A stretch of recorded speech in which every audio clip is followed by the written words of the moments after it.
चलिए, प्राचीन भारत में अपने 24वें अध्याय को चालू करते हैं, नई क्लास को, जो है सीमावर्ती राजवंशों का अभ्युदय। ठीक है, इसको चालू करते हैं हम क्लास को आगे।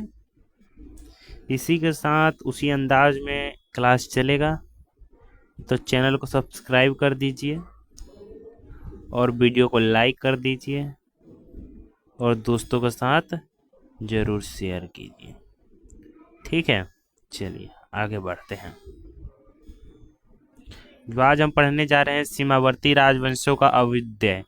ठीक है, चलिए, जिसके अंतर्गत हम 7 वंश के बारे में पढ़ेंगे। ठीक है, तो देखिए कैसे इसका नोट्स बनेगा।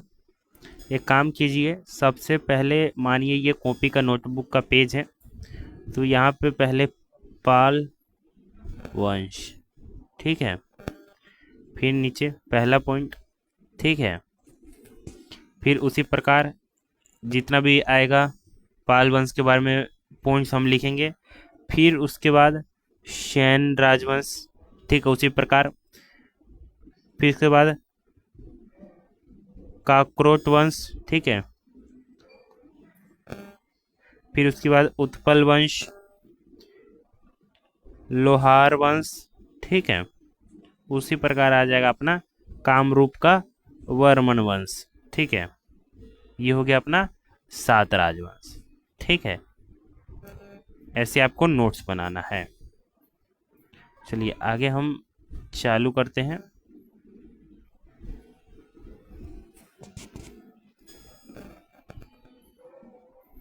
चलिए,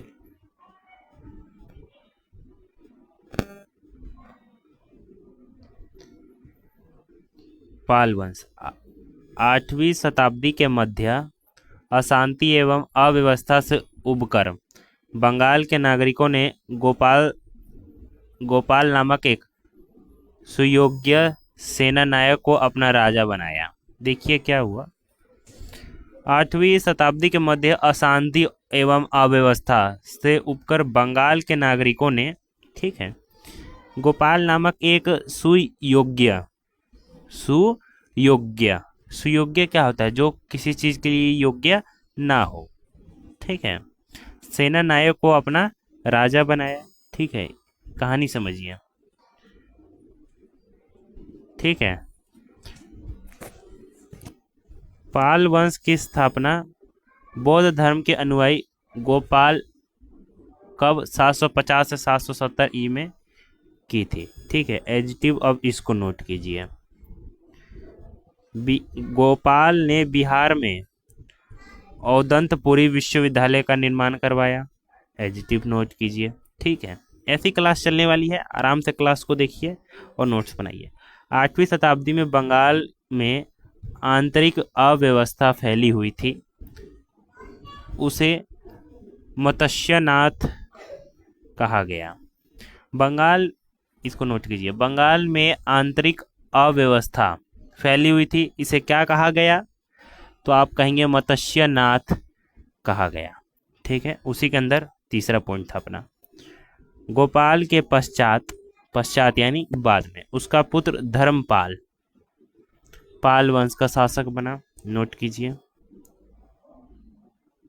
ठीक, चौथा पॉइंट बना अपना, उसने बंगाल को उत्तरी भारत के प्रमुख राज्यों की श्रेणी में स्थापित कर दिया। बंगाल को उत्तरी भारत के प्रमुख राज्यों की श्रेणी में स्थापित कर दिया, यानी उत्तर भारत, दक्षिणी भारत, पूर्वी भारत, पश्चिमी भारत।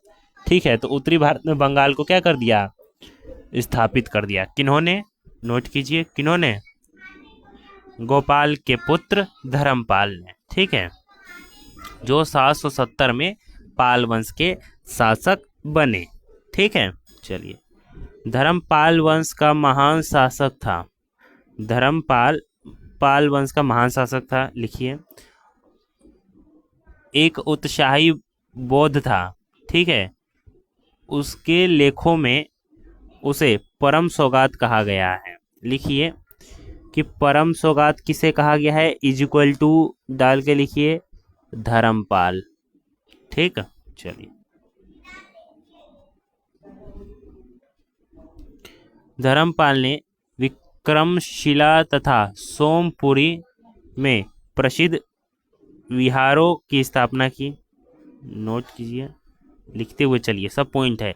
धर्मपाल की राज्यसभा में प्रसिद्ध बौद्ध लेखक हरिभद्र निवास करते थे। धर्मपाल की राज्यसभा में प्रसिद्ध बौद्ध लेखक कौन थे? Equal to Haribhadra. धर्मपाल प्रतिहार शासक वत्सराज तथा राष्ट्रकूट शासक ध्रुव से पराजित हुआ। नोट कीजिए, ठीक है। हमने वत्सराज को भी भाग 6 में देखा था, ठीक है, दक्षिण भारत के प्रमुख राजवंश में, ठीक है। और राष्ट्रकूट के शासक ध्रुव के बारे में भी हमने पढ़ा था, तो हमारे लिए ये चीज़ नया नहीं है। 11वीं सदी में गुजराती कवि सोजथल में धर्मपाल को उत्तरापथ स्वामी की उपाधि से संबोधित किया गया। पहले लिखिए, धर्मपाल को उत्तरापथ स्वामी की उपाधि से संबोधित किया गया, ठीक है, इतना ही नोट कीजिए। नालंदा एवं विक्रमशिला विश्वविद्यालय के संस्थापक धर्मपाल थे। लिखते चलिए, एडजेक्टिव नोट करते हुए चलिए इन चीज़ों को, ठीक है। हम शासक के बारे में पढ़ेंगे, देवपाल। देवपाल किस वंश के शासक थे? कंफ्यूज मत होइएगा, पाल वंश के, ठीक है। चलिए इनके शासनकाल को लिखिए। इस वंश के सर्वाधिक शक्तिशाली शासक माने गए, ठीक है। अरब यात्री सुलेमान ने देवपाल को प्रतिहार राष्ट्रकूट शासकों से अधिक शक्तिशाली बताया है, ठीक है। एक अरब यात्री थे सुलेमान ने देवपाल को राष्ट्रकूट शासकों से अधिक शक्तिशाली बताया है, ठीक है। परंतु ठीक है, आगे चलते हैं। देवपाल को प्रतिहार राष्ट्रकूट शासकों से अधिक शक्तिशाली बताया है किन्होंने? अरब यात्री थे सुलेमान। नोट करते हुए चलिए। देवपाल ने सुमात्रा तथा जावा के शैलेंद्री वंशी शासक बालपुत्र देव द्वारा बनाए गए बौद्ध विहार के मनोरक्षण के लिए 5 गांव अनुदान में प्रदान किए। इस चीज को एक बार आप लोग एडजेक्टिव लिखिए, पढ़िए कि क्या बताया गया है इसमें। यह बताया गया है कि देवपाल ने सुमात्रा तथा जावा के शैलेंद्री वंशी शासक बालपुत्र देव द्वारा बनाए गए बौद्ध विहार के मनोरक्षण के लिए देवपाल ने 5 गांव अनुदान में प्रदान किए। किसको? शैलेंद्री वंशी शासक बालपुत्र देव को। किसके लिए? बनाए गए बौद्ध विहार के मनोरक्षण के लिए 5 गांव अनुदान में प्रदान किए देवपाल ने, ठीक। कुछ विद्वानों के अनुसार देवपाल ने, ठीक है, कुछ विद्वानों के अनुसार देवपाल ने अवंतीपुरी के प्रसिद्ध बौद्ध मठों का निर्माण करवाया। लिखते हुए चलिए। बंगाल के पाल शासक बौद्ध धर्म के अनुयायी थे, ठीक है। गौड़ रीति नामक साहित्यिक विधा का विकास पाल शासकों के समय में हुआ, ये भी लिखिए। पाल शासकों के समय संतरिक्षित और दीपांकर नामक बौद्ध विद्वानों में तिब्बत की यात्रा की तथा कालांतर में धर्मस्वामी नामक विद्वान तिब्बत से भारत आए, ठीक है। चलिए अगले हम चलते हैं। सेन राजवंश। पाल वंश के पतन के बाद बंगाल का शासन सूत्र सेन राजवंश के हाथों में आ गया, ठीक। सेन वंश की स्थापना सामंत सेन ने राज में की, ठीक है, ये लिखना है आपको। सामंत सेन का पुत्र एवं उत्तराधिकारी विजयसेन हुआ, ये भी लिखना है आपको। सेन वंश की राजधानी नदियां लखनऊती थी, ठीक है, लिखते हुए चलिए। विजयसेन का उत्तराधिकारी बल्लाल सेन हुआ, लिखते हुए चलिए। विजयसेन शैव धर्म का अनुयायी था, नोट कीजिए, ठीक है। चलिए, बल्लाल सेन ने दान सागर एवं अद्भुत सागर नामक ग्रंथ लिखी? किन्होंने दान सागर तथा अद्भुत सागर नामक ग्रंथ लिखी? तो आप कहेंगे बलाल सेन। अद्भुत सागर को लक्ष्मण सेन ने पूर्ण किया, यानी अद्भुत सागर कुछ अधूरा रह गया हुआ तो लक्ष्मण सेन शासक हुए, उन्होंने इसको पूर्ण यानी पूरा किया। ठीक है, लक्ष्मण सेन 1178 में गद्दी पर बैठा। ठीक है, लक्ष्मण सेन गद्दी पर कब बैठे? 1178 में। ठीक है, तब अद्भुत सागर को लक्ष्मण सेन ने पूर्ण किया। ठीक है, यानी पूरा किया उस कार्य को, कुछ अधूरा रह गया होगा। लक्ष्मण सेन की राज्यसभा में अनेक विद्वान तथा लेखक निवास करते थे। ठीक है, इसमें गीत गोविंद के लेखक जयदेव, पवनदूत यानी गोविंद के लेखक जयदेव, पवनदूत के लेखक धोई, ब्राह्मण सर्वस्व के रचयिता हलायुध आदि थे। ठीक है, ये नोट कीजिए कि लक्ष्मण सेन की राज्यसभा में कौन कौन से लेखक निवास करते थे? गीत गोविंद के लेखक जयदेव, पवनदूत के लेखक धोई और ब्राह्मण सर्वस्व के रचयिता हलायुध। ठीक है, रचयिता का नाम लिख लीजिएगा। ठीक है, हलायुध उसका प्रधान न्यायाधीश तथा मुख्यमंत्री था, यानी सेन राजवंश में जो शासक रहे लक्ष्मण सेन, उनके प्रधान न्यायाधीश, ठीक है, न्यायाधीश यानी जज, तथा मुख्यमंत्री कौन रहे? हलायुध। ठीक है, वो ब्राह्मण सर्वस्व के रचयिता भी रहे। विजय सेन ने देवपारा में प्रद्युम्नेश्वर मंदिर की स्थापना की, लिखिए, एडजेक्टिव नोट कीजिए, सब इसमें एडजेक्टिव नोट करने वाला है। सेन राजवंश प्रथम वंश था। ठीक है, सेन राजवंश प्रथम वंश था, ये भी नोट कीजिए कि प्रथम वंश कौन सा था? राजवंश, सेन राजवंश। ठीक है, जिसने अपना अभिलेख सर्वप्रथम हिंदी में उत्कीर्ण करवाया। किस राजवंश ने, किस प्रथम वंश ने अपने अभिलेखों को सर्वप्रथम हिंदी में उत्कीर्ण करवाया यानी लिखवाया? तो आप कहेंगे, ठीक है, मैं कह रहा हूं कि आप कहेंगे कि सेन राजवंश। लक्ष्मण सेन बंगाल का अंतिम हिंदू शासक था। लक्ष्मण सेन बंगाल का अंतिम हिंदू शासक था। ठीक है, कश्मीर के राजवंश, कश्मीर पर शासन करने वाला राजवंश कालक्रम से कुछ इस प्रकार थे। कश्मीर पर शासन करने वाले राजवंश कालक्रम कुछ इस प्रकार थे। पहले कारकोरट वंश है, फिर उत्पल वंश, फिर लोहार वंश। ठीक है, ठीक है, ये 3 वंश हुए कालक्रम के अनुसार। जो कश्मीर पर शासन करने वाले राजवंश कालक्रम कुछ इस प्रकार थे। ठीक है, क्या लिखा गया है जी यहाँ पे कि कश्मीर के हिंदू राज्य का इतिहास कलहन तथा रजतरांगिनी से जानकारी मिलती है। लिखिए, ऊपर लिख लीजिए, इसको थोड़ा बड़ा टॉपिक लिखिए, कश्मीर के राजवंश, उसके नीचे लिखिए कश्मीर पर शासन करने वाला राजवंश कालक्रम में कुछ इस प्रकार थे। पहला काकरोट, ठीक है, काकरोट वंश, फिर उत्पल वंश, फिर लोहार वंश। पहले कौन से वंश थे? काकोरट, फिर उत्पल, फिर लोहार वंश। ठीक है, कश्मीर के हिंदू राज्य की इतिहास कलहन की रजतरांगनी से मिलती है। ठीक है, कलहन ब्राह्मण जाति का था, कलहन ब्राह्मण जाति के थे। ठीक है, रजतरांगनी की रचना उसने जय सिंह के शासन काल में पूर्ण की थी। जो रजतरांगनी की रचना किन्होंने की है? तो आप कहेंगे ब्राह्मण जाति के थे, कलहन उन्होंने की थी। ठीक है, जो जय सिंह के शासनकाल, उनका शासनकाल को नोट कर लीजिएगा, जय सिंह शासक थे वहां के। इसकी रचना महाभारत की शैली आधार पर की गई है। ठीक है, लिखिए, कलहन की रजतरंगनी, ठीक है, की रचना महाभारत की शैली के आधार पर की गई है। ठीक है, फिर हम पढ़ते हैं काकरोट वंश के बारे में। लिखिए अब नीचे, काकरोट वंश।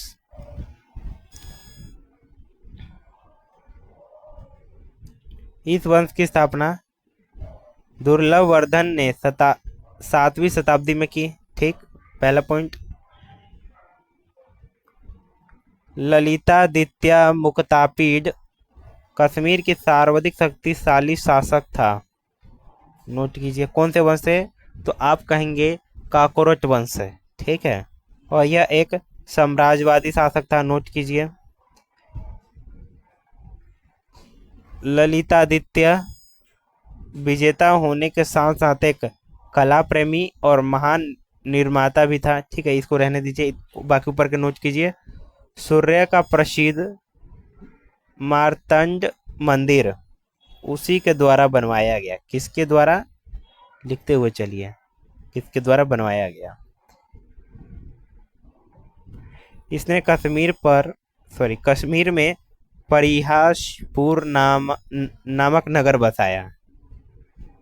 ठीक है, शासक का नाम लिखते हुए चलिए। इस वंश का अंतिम शासक, शक्तिशाली शासक जयापीड विन्यादित्य। शासनकाल क्या था, 770 से 810 था। ठीक है, फिर 810 के बाद उत्पल वंश। कौन सा वंश, तो आप कहेंगे उत्पल वंश। काकोरट वंश के बाद कश्मीर में उत्पल वंश की स्थापना की। कब, लगभग 1810 के बाद। इस वंश की स्थापना अवंती वर्मन ने की थी। नोट कीजिए, इस वंश की स्थापना किसने की थी, अवंती वर्मन ने। अपने मंत्री सूर के साथ अवंती वर्मन ने शासन किया। उनके मंत्री का नाम लिख लीजिएगा साथ में ही। ठीक है, मंत्री का नाम साथ में ही लिख लीजिएगा, मंत्री सूर। ठीक है, अवंतीपुर नामक नगर की स्थापना भी अवंती वर्मन ने की थी। चलिए लिखते हुए चलिए। अवंती वर्मन एक लोकोपकारी शासक था। ठीक है, लोकोपकारी शासक था जिसने कृषि की उन्नति के लिए नहरों का निर्माण करवाया। जो हाईलाइट है उनको लिखते हुए चलिएगा। अवंती वर्मन ने साहित्य एवं कला का काफी प्रोत्साहन दिया, यानी बढ़ावा दिया। इसकी मृत्यु के बाद उसके उत्तराधिकारियों के मध्य ग्रह युद्ध हुआ। ठीक है, ग्रह युद्ध क्या होता है, जैसे मैं प्राचीन से बात करता हूँ, ग्रह युद्ध क्या होता है। जैसे ये एक साम्राज्य है, ठीक है, ठीक है, इसी के अंदर कोई विषय पे, ठीक है, कोई टॉपिक पे इसमें मतभेद चले कि नहीं ऐसे, नहीं ऐसे, नहीं वैसे। ठीक है, और ये जो युद्ध है वह देश से बाहर ना जाए, नहीं तो युद्ध हो जाएगा। ठीक है, या इस साम्राज्य से बाहर जाएगा तो युद्ध हो जाएगा। और जो अपने ही ग्रह में, यानी अपने ही साम्राज्य में हो, वो क्या हो गया, ग्रह युद्ध हो गया। ठीक है, जिसे वैध उत्तराधिकारी, ठीक है, जिसमें वैध उत्तराधिकारी शंकर वर्मन विजयी रहा। ठीक है, किनके बाद, तो आप कहेंगे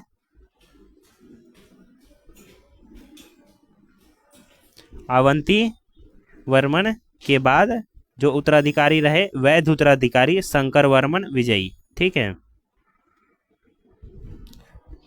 वो विजयी रहे। ठीक है, इसके बाद शमेंद्र गुप्त 1950 में गद्दी पर बैठे शासक का नाम लिखते हुए चलिए। इसका विवाह लोहार वंश की राजकुमारी विधा से हुआ।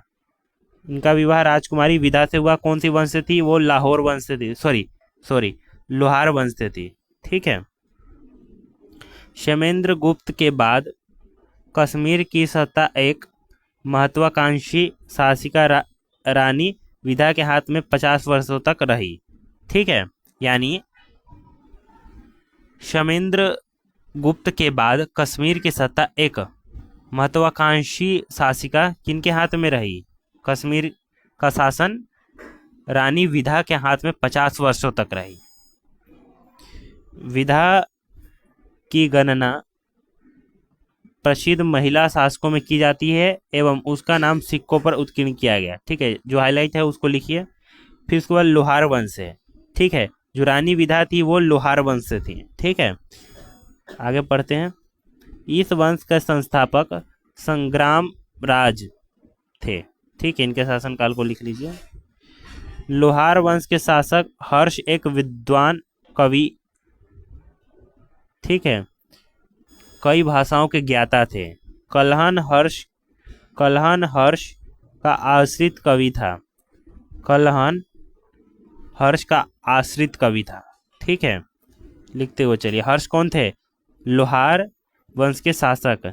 इसने राजकोष को भरने के लिए कई सारे कर यानी टैक्स ठीक है लगाए तथा मंदिरों को लूटा। हर्ष में सद्गुणों एवं दुर्गुणों का विचित्र मिश्रण था। हर्ष को कश्मीर का नीरो कहा जाता था।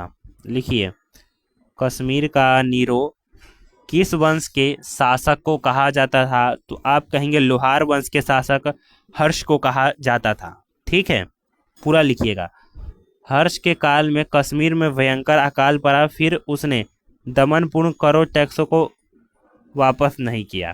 ठीक है, जय सिंह, इनके शासनकाल को लिखिए। इस वंश के अंतिम शासक थे।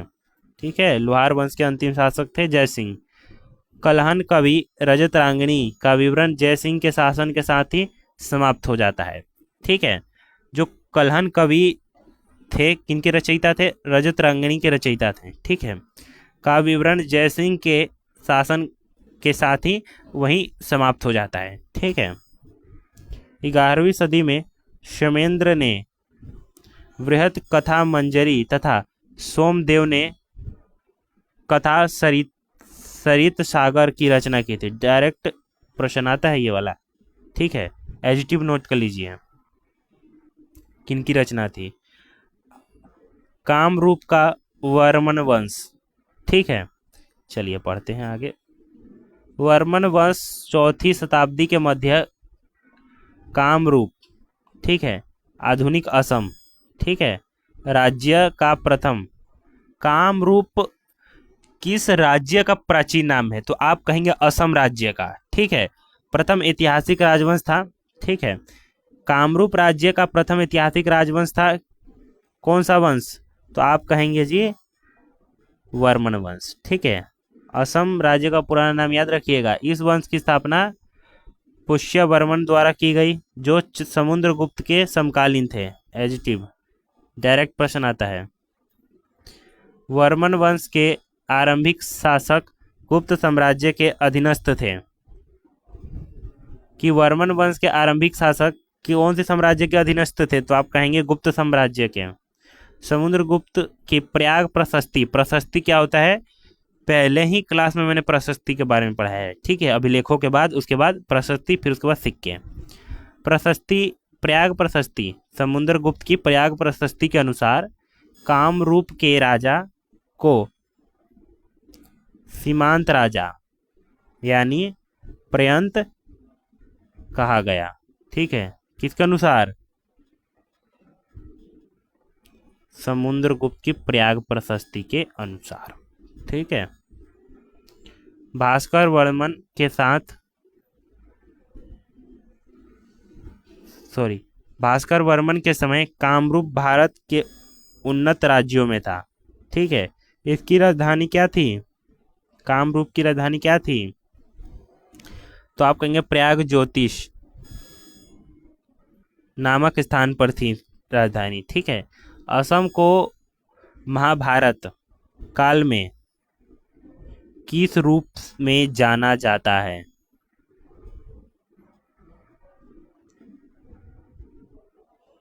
ठीक है, लिख लीजिए। कालांतर में कामरूप पाल साम्राज्य का एक अंग बना।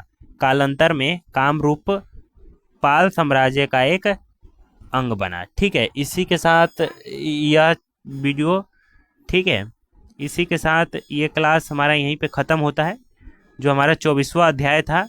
इसके बाद हम 25वें अध्याय की तरफ बढ़ेंगे। यदि आपको वीडियो पसंद आया हो तो सब्सक्राइब करें, लाइक करें और दोस्तों के साथ ज़रूर शेयर करें। आज के लिए इतना ही।